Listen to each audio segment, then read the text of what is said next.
Audrey, Oui? tu penses quoi des covers? Tu veux dire comme les reprises de chansons, là? Ouais.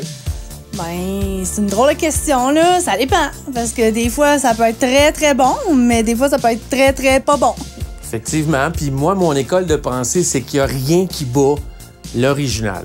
OK, fait que là, tu regardes Joan Jett, là, t'es en train de me dire que I Love Rock'n'Roll, la version originale est meilleure que celle-là? Ouais, non, t'as bien raison. C'est un bon point. Mais disons que si je prends la chanson Tourne la page de Nathalie Simard et son frère René Simard Ouais.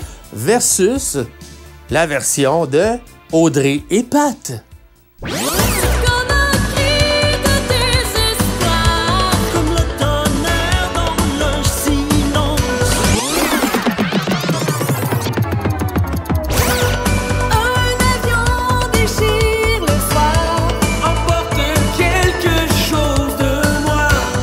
Alors, dites-moi, laquelle vous préférez?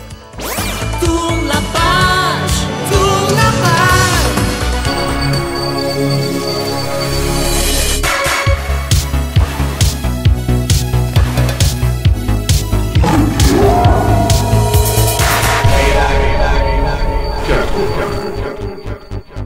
Salutations, la Playback Génération, ici Pat. Et Audrey! Bienvenue à Playback 80, cette chaîne YouTube dédiée à la culture pop des années 80 et particulièrement la musique. Alors, si vous êtes des fans de musique nostalgie des années 80, alors n'hésitez pas, abonnez-vous maintenant en cliquant l'onglet s'abonner sous cette vidéo. Activez la cloche de notification qui fait en sorte que YouTube vous notifie à chaque fois qu'on a du nouveau contenu. Faites-nous des likes. C'est quelques petits clics absolument gratuits pour vous, mais hyper significatifs pour nous. Alors, aujourd'hui, on vous propose un top 10 d'énormes hits des années 80 que vous ne saviez peut-être même pas qui étaient en réalité des covers. Une bonne cover, là, une bonne version, c'est un art en soi. Quand un artiste réussit à faire une bonne cover, mais lorsque l'artiste ou le groupe réussit à surpasser l'original au niveau de sa qualité, au niveau du succès, ça, c'est pas juste un art en soi, mais c'est un exploit. Et laissez-moi vous dire que dans les années 80, on l'avait l'affaire. Des hits, il y en a eu à la pelletée. Alors, comme j'ai dit, ceci n'est qu'un premier top 10. Il y en aura d'autres, il y aura une suite. Êtes-vous prêts à voyager dans le temps? On va passer dans les années 60, dans les années 70, pour évidemment terminer ça dans les années 80. Et ça commence maintenant.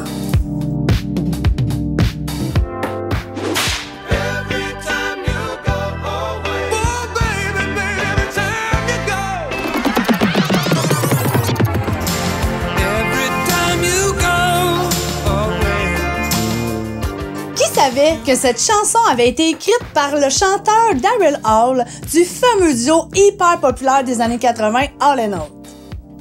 La chanson est enregistrée pour la première fois en 1980 par Hall & Oates sur l'album Voices, mais la pièce ne sortira jamais en single. C'est le chanteur anglais Paul Young qui viendra enregistrer une reprise de la chanson pour son album The Secret of Association en 1985. Cette ballade émotive à saveur pop et soul qui traite de la douleur de la séparation est devenue l'un des plus grands succès de l'artiste britannique.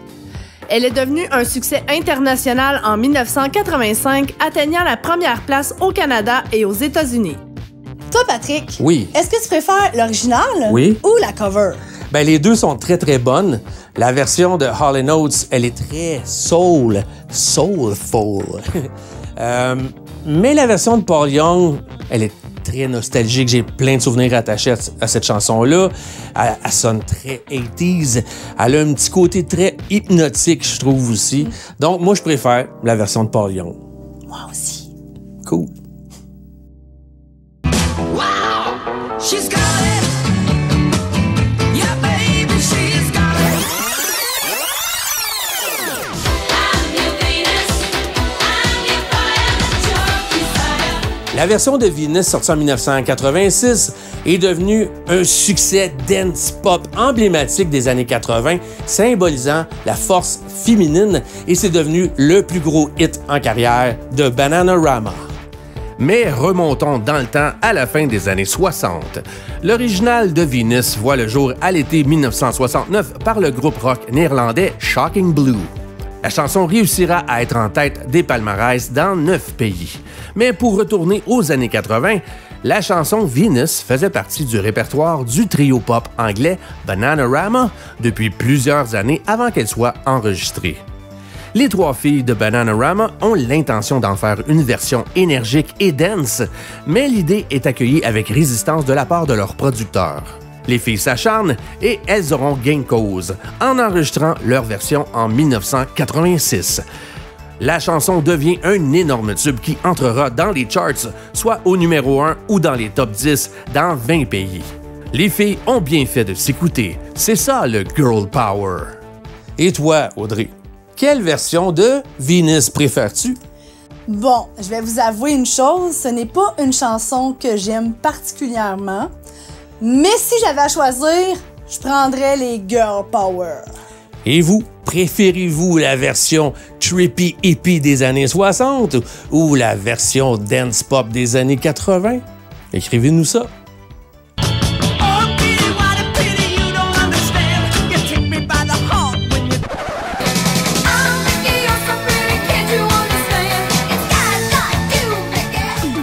Mettez cette chanson-là lors d'un party, assurément que la piste de danse se remplit.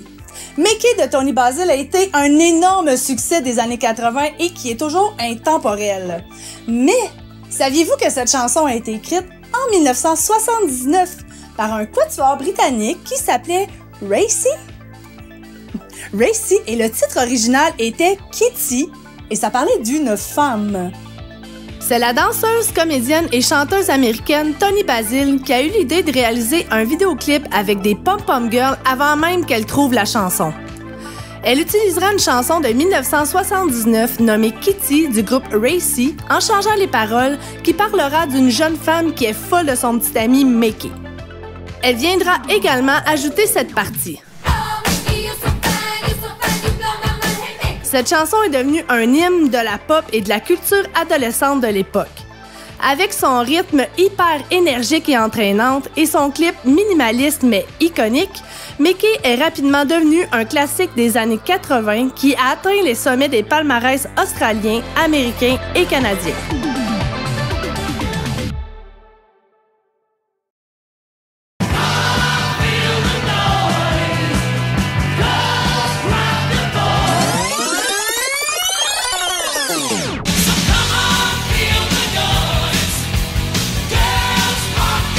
Je crois qu'il y en a encore parmi vous qui ne savaient même pas que cette chanson rock emblématique des années 80 était effectivement un cover.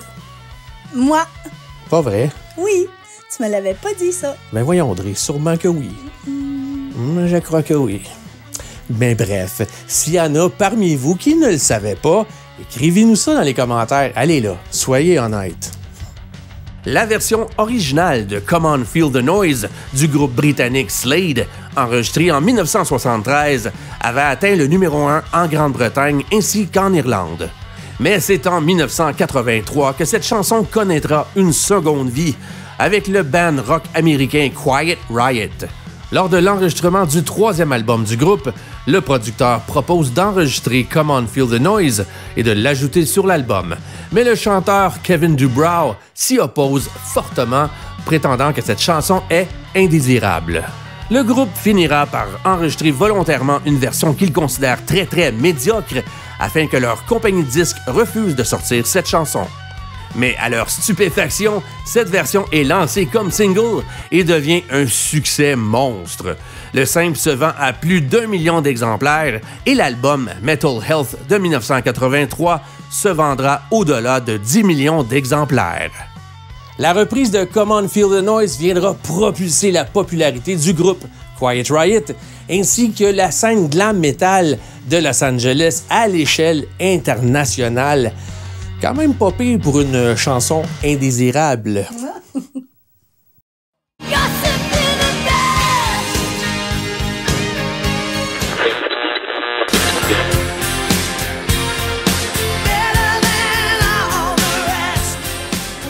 Qui aurait cru que ce hit était directement lié à cette légendaire chanteuse hyper populaire, Tina Turner? Saviez-vous que c'était une cover? The Best, sorti originalement par la chanteuse galloise Bonnie Tyler, tiré de son 7e album studio Hide Your Heart de 1988. Cette version de Tyler est devenue l'un des meilleurs succès de l'année en Norvège, mais n'a pas connu de succès ailleurs. Seulement un an plus tard, en 1989, c'est la chanteuse américaine Tina Turner qui viendra reprendre The Best sur son 7e album studio Foreign Affair. Avant d'enregistrer la chanson, Tina exigea quelques changements, dont l'ajout d'un bridge, d'un solo de saxophone joué par Edgar Winter, et demanda que la chanson soit jouée dans une tonalité plus basse. The Best de Tina Turner devient un succès mondial qui se retrouvera dans le top 10 d'une quinzaine de pays. Avec sa voix puissante, Tina Turner interprète ce morceau avec passion inégalée. Une chanson qui célèbre la perfection de l'être aimé. The Best est devenu un classique, synonyme de force, de détermination et d'émotion brute. Alors Patrick, Oui. la cover ou l'original? Les deux sont bonnes, mais il n'y a rien qui bat la version de Tina Turner. Le fait qu'elle a décidé de descendre la chanson d'un ton, ça lui donne tellement beaucoup plus de profondeur, est beaucoup plus sentie. Toi, t'en penses quoi? Ben, moi, je trouve que personne ne peut accoter Tina Turner quand elle chante. Elle a de la drive, puis elle... Tu sais, on le ressent. Fait que c'est sûr que si on compare les deux, ben moi aussi, mon cœur, il va directement à Tina. Vous, est-ce que vous êtes plus Tina Turner ou Bonnie Tyler? Écrivez-nous ça, là, ici, dans les commentaires!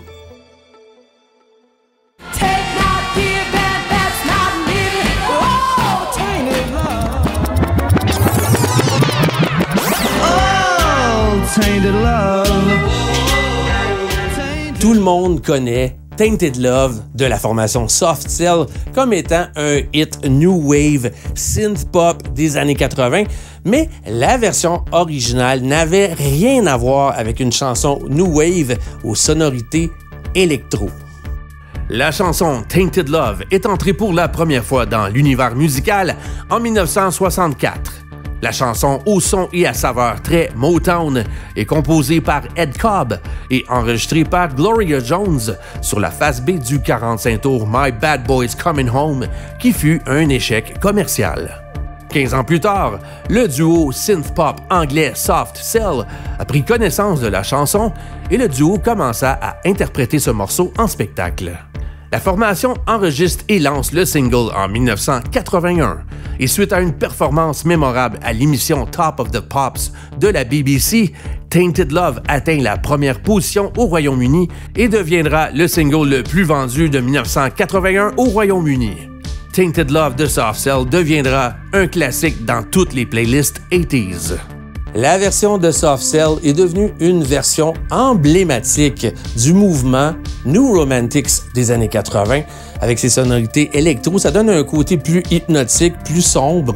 Et puis, c'est une chanson qui traite d'une relation toxique et douloureuse. Mais bref, c'est un parfait exemple d'une version qui est complètement différente de l'original.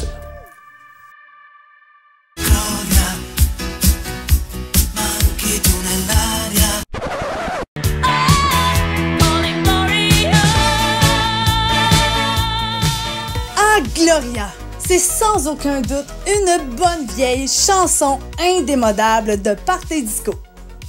Gloria est un succès europop lancé en 1979 par l'auteur, compositeur, interprète et producteur italien Umberto Tozzi.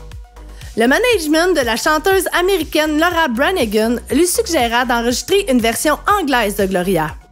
Donc, Branigan et son équipe vont réécrire les paroles, feront quelques changements dans les arrangements.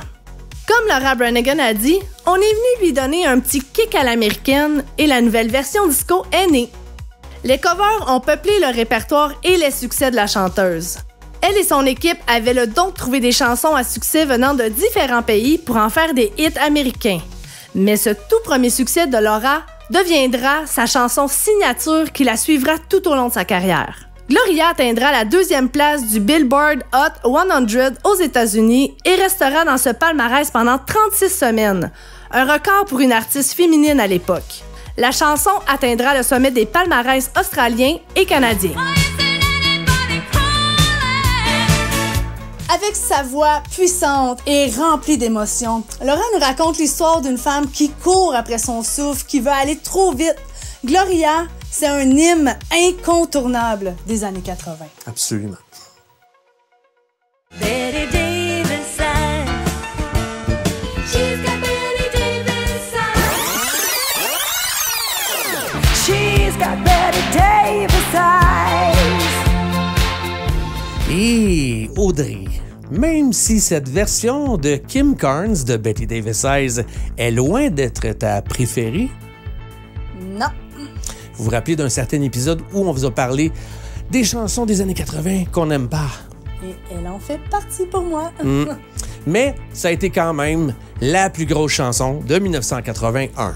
La version originale aux sonorités plus jazzées et au succès mineur a été écrite par Donna Weiss et Jackie DeShannon, puis enregistrée en 1974 par DeShannon. Ce n'est que 6 ans plus tard, en 1981, que la chanson rencontre le succès lorsqu'elle est reprise par la chanteuse américaine Kim Carnes dans un style radicalement différent. Sa version modernisée au style beaucoup plus dance et synth-pop ira au sommet des palmarès dans une dizaine de pays.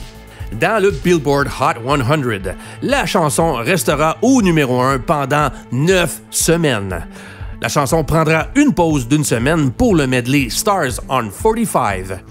La semaine suivante, elle reviendra au sommet du palmarès pour y rester pendant 4 autres semaines supplémentaires. Du jamais vu. La version de Kim Carnes s'est méritée 2 Grammy Awards en 1982 et l'actrice elle-même, Betty Davis, avait écrit une belle lettre à Jackie DeShannon et à Kim Carnes parce que le succès de cette chanson l'avait rajeuni aux yeux de son petit-fils.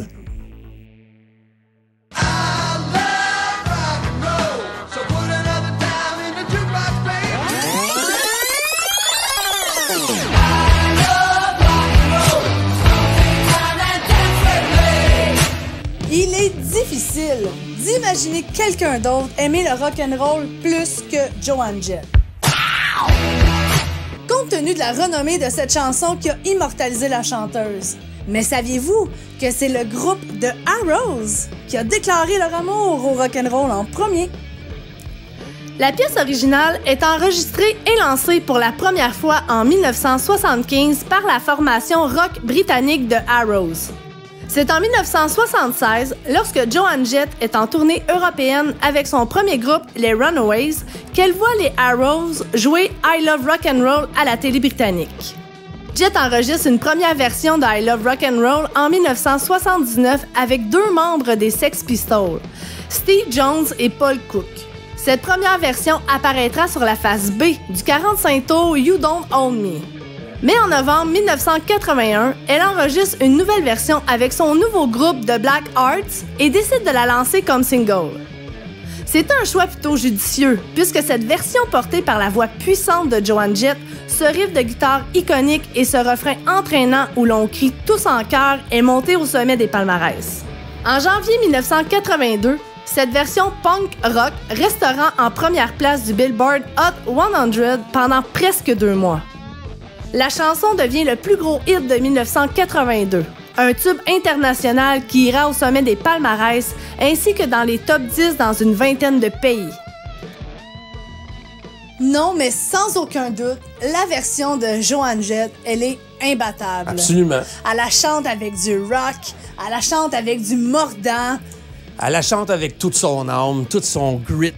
Quand j'étais jeune, elle jouait dans les parties, le monde devenait fou. C'est la parfaite scream along, shout along song. C'est une hymne rock intemporelle des années 80. Et selon moi, c'est le parfait exemple de la chanson cover qui fait oublier l'original. Tout le monde associe I Love Rock'n'Roll à Joan Jett. Absolument.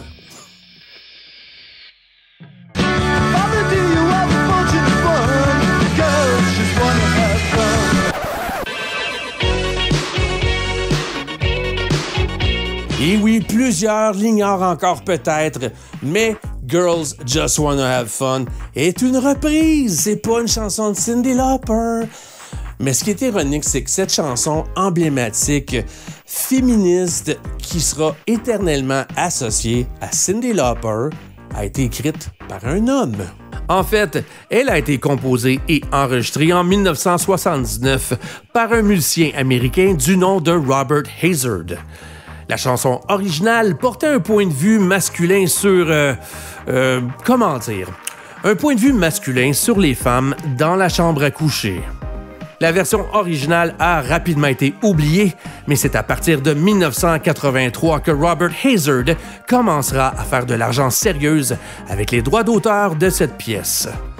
Suite à une reprise interprétée par une petite nouvelle chanteuse new-yorkaise du nom de Cyndi Lauper, qui viendra fracasser les palmarès avec sa nouvelle version.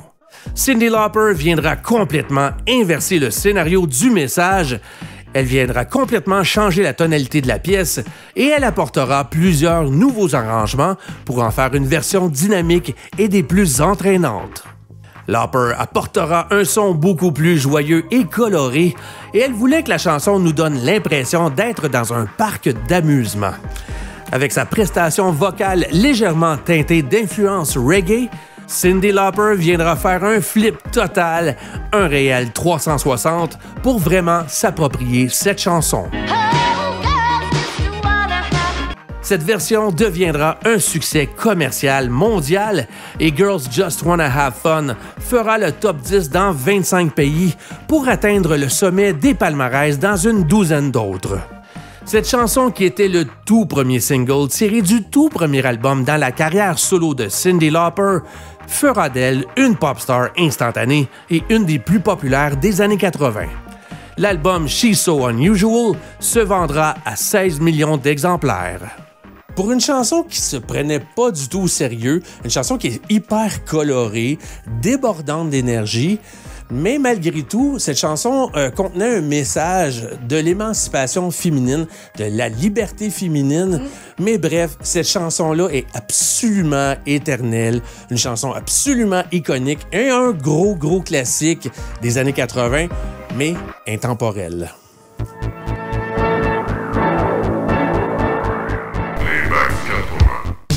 Alors, j'espère que vous avez apprécié notre petit top 10 des hits des années 80, qui est en réalité des covers.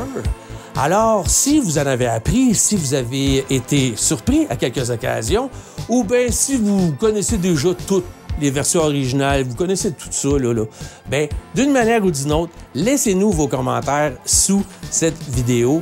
On adore vous lire. Et puis, là, soyez honnêtes. Comme on a dit plus tôt dans l'émission, là, soyez francs, soyez honnêtes. C'est pas une compétition.